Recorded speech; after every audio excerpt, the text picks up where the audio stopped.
Pant की 2-3 measurement बहुत important होती है। एक तो आपकी ये हिप की जो यहाँ से जो सबसे most wide part all around इसकी जो मेजरमेंट है, मतलब यहाँ से शुरू करें, go around and come back this side, ये एक मेजरमेंट है, इसको कहते हैं हिप।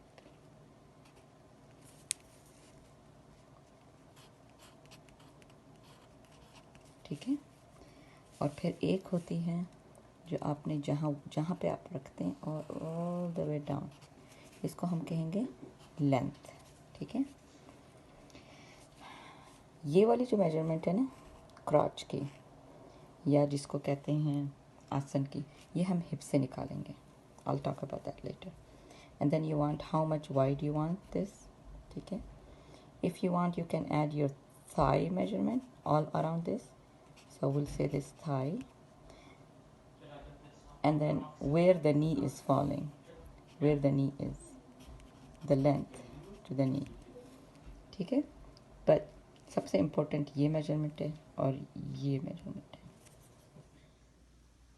ओके, जैसे हमने मेंशन किया हिप के लिए आपको ये 2-3 मेजरमेंट चाहिए होते हैं। थाई और नी इज़ नॉट नेसेसरी, लेकिन लेंथ, हिप और विड्थ ऑफ द जिसको पहुंचा या जो भी बॉटम, वो सबसे ज़रूरी है। So most important is hip, length and ये। अब ऑब्वियसली इसकी और इसकी तो इम्पोर्टेंस आपको पता है। इसकी क्या इम्पोर्टेंस है, होता क्या है, इसके वजह से आपने ये, अगर मैं आपको दिखाऊं पैंट, अगर हम सिर्फ क्वार्टर उसका ले लें तो ये आपका आसन क्रॉच जिसको कहते हैं, और ये पैंट यूं करके जाती है। ठीक है।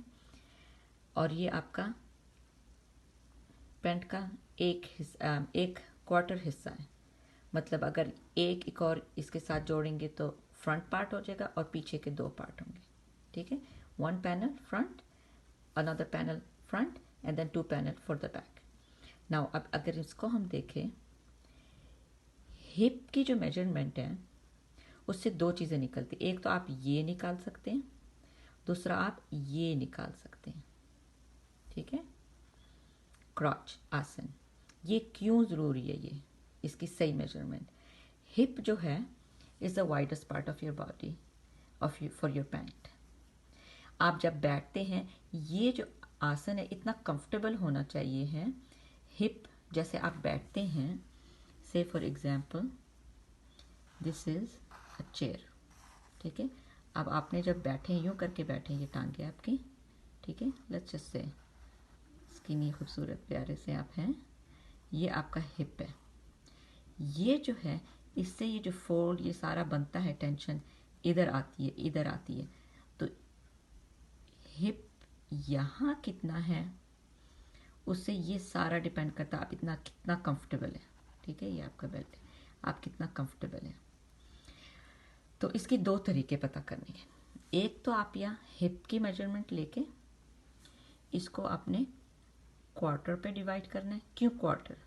क्योंकि there are 4 parts of the pants like I told you. 1 front, second front इसके साथ जुड़ता है, फिर बैक एंड फोर्थ। आप अपना कर पैंट खोल के देखें तो उसमें भी नज़र आएगा यूं ही। ठीक है। सो हिप को अगर आपने क्वार्टर पे डिवाइड किया और ऐड किया 2.5 inches, a lot of people add different sizes. I would say for a lady, जैसे हम बच्चे वाले हो गए, हमें थोड़ा सा ज़रा और अलाउंस, ज़रा और स्पेस चाहिए होता है बैठने के लिए, उठने के लिए, ज़रा हमारा मैं ये नहीं कहूँगी मोटे हो गए, लेकिन थोड़ा सा मोर स्पेस चाहिए क्रॉच के लिए आसन। नाउ ऑल्सो ये मेजरमेंट निकालने के लिए भी तकरीबन वही फार्मूला है। Hip divided by 4 plus 2 inches आपको फ्रंट का ये क्वार्टर मिलेगा। ठीक है।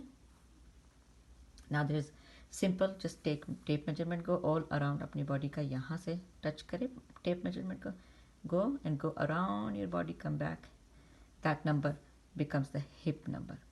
एक बड़ा इंटरेस्टिंग मुझे लगा था, एक मैंने वीडियो में देखा था कि आप यहाँ जहाँ आप पैंट रखते हैं और यहाँ बिल्कुल सही तरह, अगर ये हार्ड सरफेस चेयर है, बिल्कुल सही में तरह नापे इसको, तो ये जो मेजरमेंट है ना, ये भी ends up being this one.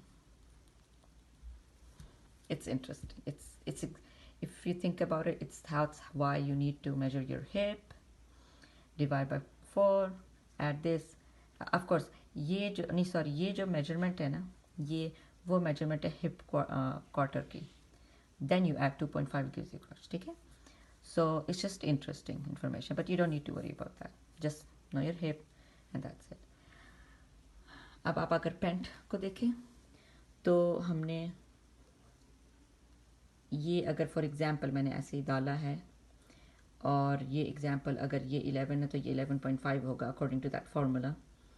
ये 14 क्यों हो गया? क्योंकि ये जो आपने थोड़ा सा कर्व आगे लाया है ना 1.5-2 इंच, उससे ये फ़र्क पड़ गया. We are looking only at the front. अब जब ये